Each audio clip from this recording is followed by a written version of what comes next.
Congratulations on the film. From Thank a producer point of view, how much of a big scale of a film is this? It's huge. You know, we shot on three different continents. We shot in Hawaii, we shot in Australia, we shot in Vietnam. There was a huge cast in the movie, and Kong himself and rendering him through the post-production process was a huge undertaking as well. But you know, when it's a character like Kong, and you know, I grew up on Kong, you do it for the love of it. Everybody's grown up on Kong. He seems to be the most enduring character in Hollywood, or one of them at least. You know, what makes him so relatable to audiences decade after decade after decade? I think there's something about him, you know, being larger than us, representing, you know, the misunderstood side of nature, representing, you know, parts of ourselves, whether he's a manifestation of our id or not. You know, there's a godlike quality to the character. Yeah, absolutely. How much does I mean, he looks so real in this one. I mean, you know, for those who don't know, he looks like a real giant ape. So how amazing is technology at the moment, and how much does it let you do exactly what the director wants to do in this? Look, the technology is extraordinary, and you know, but more importantly, the emotion and artistry that goes into rendering these characters. When you're, you know, again, shooting this film, we had an extraordinary cast. We were very fortunate to have this amazing cast, and we shot the movie with them. Unfortunately, Kong wasn't around to be on set.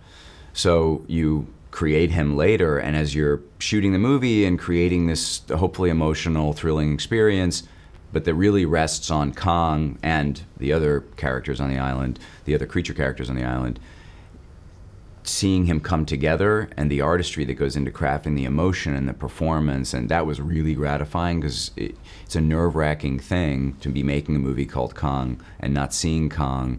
But we were fortunate to have ILM, our VFX supervisors, Stephen Rosenbaum and Jeff White, our animation supervisor, Scott Benza, that created this character that you could really have empathy for and root for and be fearful of, and that hopefully feels really real.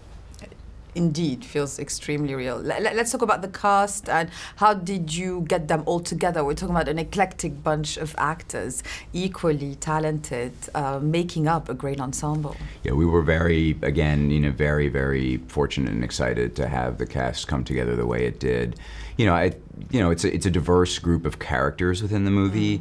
There's something about that 1970s backdrop that gave each of the characters this distinctive edge, but really it wasn't until we brought the cast together and had them each start to inhabit these roles and transform and elevate these characters from the page that, you know, it was very exciting to see on the set. You'd have Sam Jackson and Brie Larson and Tom Hiddleston and Shea Whigham and Jason Mitchell and John C. Reilly.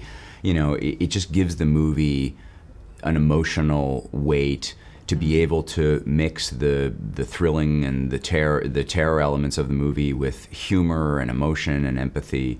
We were very lucky. What are you hoping audiences take out of this one? Obviously, they've been following Kong for decades, but this is a new audience being introduced to yet another side of Kong.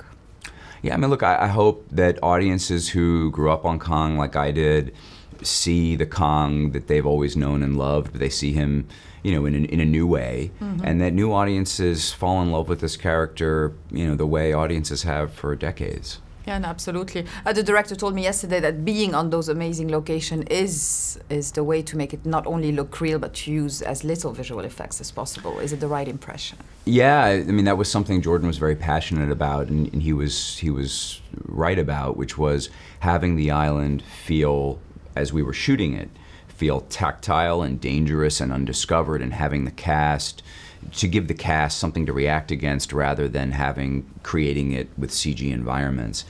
So we shot, again, in Hawaii, Australia, and Vietnam, and weaved those three places together to create this never seen before distinctive backdrop. And Vietnam became the keystone of that because we were the first studio film to shoot there.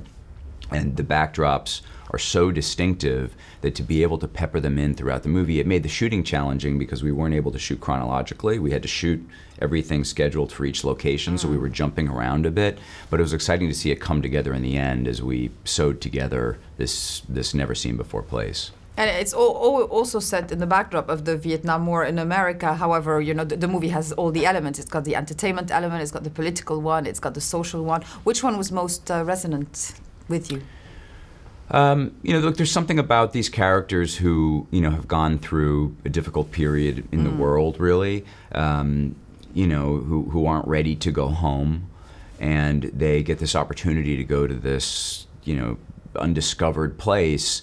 And, there's something about those characters and that I found really resonant. I mean, yes, we were wanting to make a thrilling, fun, big adventure movie, blockbuster, but you want to have that undercurrent of theme and of real character, and the 1970s setting also really gave us that, which was something Jordan was passionate about from the beginning, which felt really fresh to us as a backdrop for a Kong movie. Yeah, absolutely. Let's talk about the cinematography, and that to me was even another character in the film. The colors are so beautiful. Of course, the locations helped, but let's talk about building the look of it.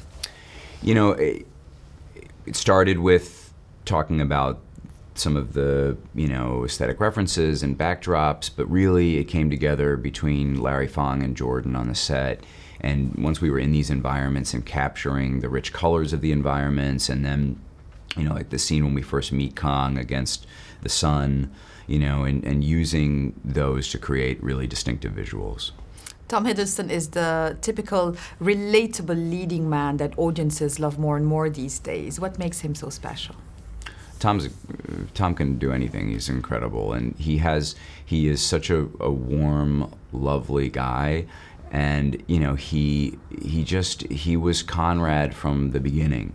He took the role incredibly seriously, and just gave it everything, and we were very fortunate to have him.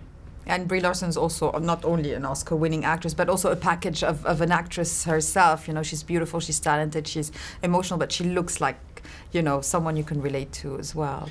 Yeah, and also, Brie's character, Weaver, playing this photographer in this, post-Vietnam period, and being a strong female in that period. We were really lucky to have Brie playing that character, and she really gives Mason this ferocity and this undying search for truth that then becomes something she was entirely not expecting on the island.